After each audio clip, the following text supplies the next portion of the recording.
What's good, family? It's your boy, the Wall Street Trapper, man. Listen, last night, Canelo versus Crawford was 100%, the biggest fight in boxing. And we had a lot of winners last night, right? Look, Canelo won some money. Crawford won his respect. Even your boy Trap won some money on Robinhood, man. Listen, I'm in Georgia, so we couldn't bet in Georgia. I found that out last minute, and I remember, Robinhood. So in case y'all don't know, Robinhood allowed you to place some bets. So I was able to, as you can see, I bet maybe like $2,000 or $2,500. I got $3,000 in return. Listen, everybody won. Of course, I don't really be having nothing in Robinhood. So listen, I just found out something new, y'all. You know what I'm saying? So, but the real winner wasn't Canelo. The real winner wasn't Bud. I want to say that the real winner was Netflix. See, last night wasn't just about boxing. Last night was about Netflix taking a big step into live sports and maybe even becoming the world's biggest, watch this, becoming the world's biggest streaming platform that hosts some of the biggest events in the game. I'm saying, let me ask y'all a question. Could you imagine Netflix hosting a Super Bowl? Could you imagine Netflix knocking out ABC, CNBC, MSNBC, and all the other BCs to host the Olympics? Netflix hosting the Olympics? Don't put that past them, fam.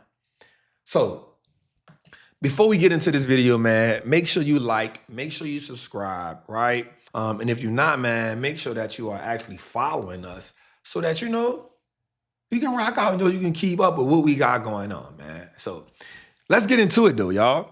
So the first thing what I want to do, outside of your boy Trap is making his money, I want to do something. I want us to break this down in a way where we truly just understand everything that happened, right? So let's dig into this. So we understand, without a shadow of a doubt, that Canelo got $150 million last night, y'all. $150 million whole dollars that he got last night. Now, Crawford only took home about $10 million last night. And so for us, we may be looking at that like, man, that's serious. That's a big old difference. But let's just take a minute to go back for a minute. Right? Let's take a minute to stop and go back for a minute. How did we get here? Right? Let's think about something. It started in 1997, right? When Netflix was truly just mailing DVDs, right? And then in 2007, they launched the streaming when no one else believed it would work. By 2013, they dropped House of Cards, proving a streamer could beat TV at its own game. Now I want us to fast forward.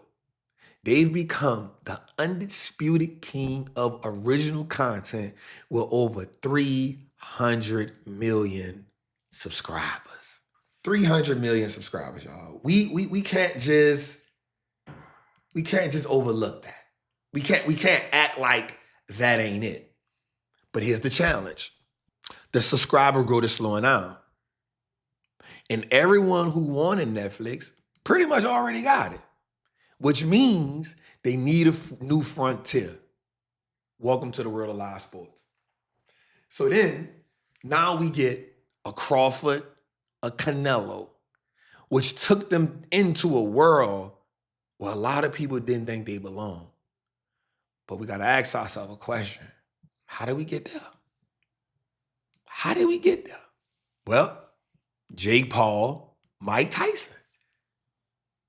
That was a total flop. The service was bad. Nobody could see what was going on. Everybody was fussing. We just really didn't like what was going on in that situation. We know Jake Paul and Mike Tyson was supposed to be huge. But the buffering, the lagging, fans was just furious online.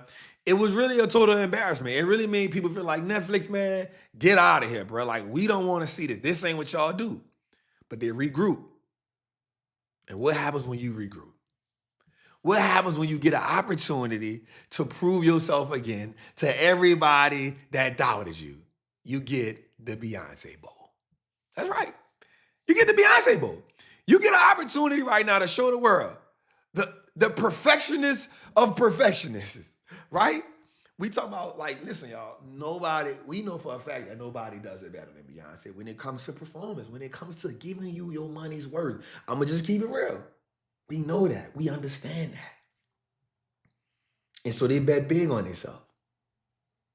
They went got Beyonce to do that Dallas Cowboys halftime show. And if I'm being realistic with you, the halftime show was better than the football game.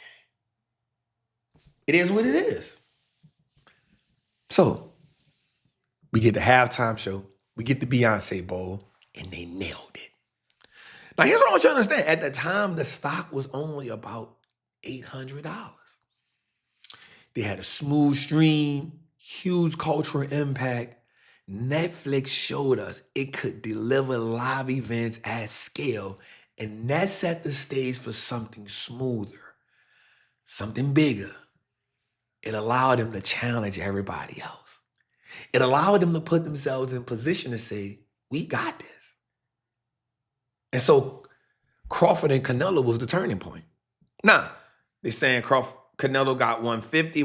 First of all, that was an amazing fight. Canelo got 150. Crawford got 10. But we also understand that Crawford, I think he'll probably wind up getting about 50 million once everything comes together. But let's think about this for a second. That was the biggest in boxing. Millions stayed tuned. Millions of people locked in. And this time, Netflix delivered. Now, I will say, I got to be real. All of the fights wasn't all that. They had one of the fights I did like previous to that. But the smoothness, the deliverability, the way that it just flowed. Now, let's get into some of the numbers. At this time, like, I think Netflix had about another 30 million new subscribers that showed up, if I'm not mistaken. And of course, we know for sure that, Canelo, was defeated by unanimous decision. We know that, but we understand also who the real winner of this whole thing was. Think about this. They already had about, 70 million and 482 people attended in person. That's insane. The gate revenue was $47 million up. Listen, we talking about numbers that are crazy, y'all. And the reason why we're really just slow cooking it is because I want y'all to understand the power of this. With 30 million new subscribers tied into that fight. Even if that's a little inflated number, the momentum is undeniable. You go from 270 million subscribers, which they reported for earnings last time, to go up to 400 to another 300 million subscribers now. That's insane. That put them in a league of their own. Inside the ring, Crawford may have won, but outside the ring, Netflix really proved it can be an arena where history happens. And there's nothing better than being a part of history and knowing that you set the stage for it. Now, to go even further than that, think about this. Netflix now owns that fight and all the images of it. So now they own the intellectual property of the fight. They promoted the fight globally on its platform, and then they gave it to its subscribers for no extra charge. So now pay-per-view, you are out of here. Pay-per-view, you are out of here. Remember the days when we used to watch pay-per-view? We used to have to pay the $70, the $99? We not doing that no more. Remember the days we have to go to somebody else's house to watch? Now I can just be at my house and say, yo, I got Netflix, I'm going to watch the fight. So why Netflix? Well, they're positioned to dominate live sports in a way that no one else can. First of all, let's talk about scale. 30 million subscribers worldwide. No one else has that kind of reach. Second, cash. Let's just think about this. Netflix has $10 billion of cash on hand to spend. Wow. They have production. They have tech. Third, they've proven they can stream to hundreds of millions without crashing, without legacy broadcasters still. Let's just talk about this right quick. The legacy channels are still struggling. They don't have the money. And they are not into the streaming world. And finally, let's just think about this. The content strategy. Netflix doesn't just show sports. They build stories around them. Think about documentaries, behind the scenes, the hype building the content. They know how to turn an event into a cultural moment, y'all. We cannot deny that Netflix is truly positioned to put itself as the leader in sports. But to go further, let's look at it. It's the most watched fight in professional history, boxing history. I want you to sit on that. The most watched fight in boxing history. The stadium's biggest attendance, 70,482 people. And to show us that the stage is set, guess what Netflix has done? The stock is up 32% year to date.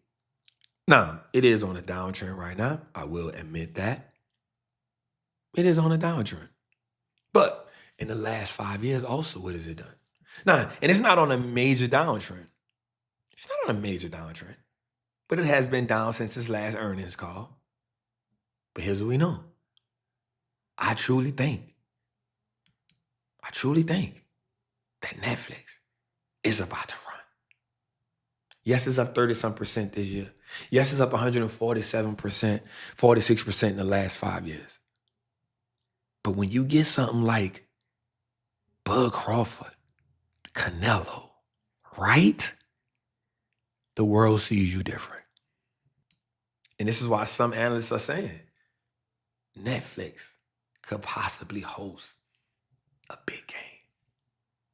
Now, what does the future look like for Netflix? Even before we think about all that. What does the future look like?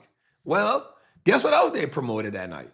They promoted Jake Paul, Tank Davis, November the 14th in Atlanta. Netflix ain't just stopping there. If they keep stacking wins like this, they can position themselves to be the premier destination for the biggest fights in sports. Basketball, boxing, football, Super Bowl, soccer. We are truly watching a giant in the making. So who really won last night? Crawford in the ring, Canelo in the pocket.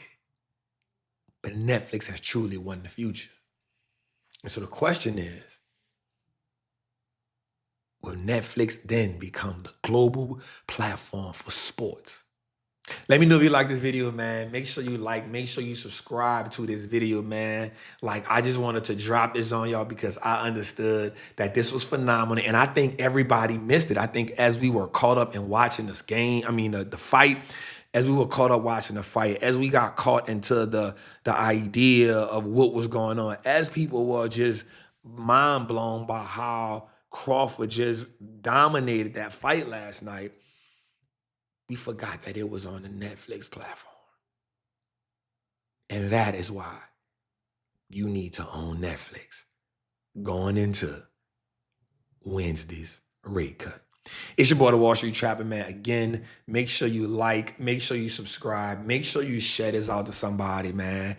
Also, man, come join the Patreon, man, because we've been getting busy. We in a Netflix play right now. I think it's going to take off. We in a 1260 Netflix play. I think it's going to take off. If you're not following me on Instagram, make sure you follow me on Instagram, man. We got 1.6 million people over there, but I'd rather you just rock in with me on YouTube because we're going to just put so much content here. Last but not least, man, make sure you check out Trapping Tuesdays each and every Tuesday at 7 p.m. Eastern Standard Time. It's your boy, the Wall Street Trapper. I'm out.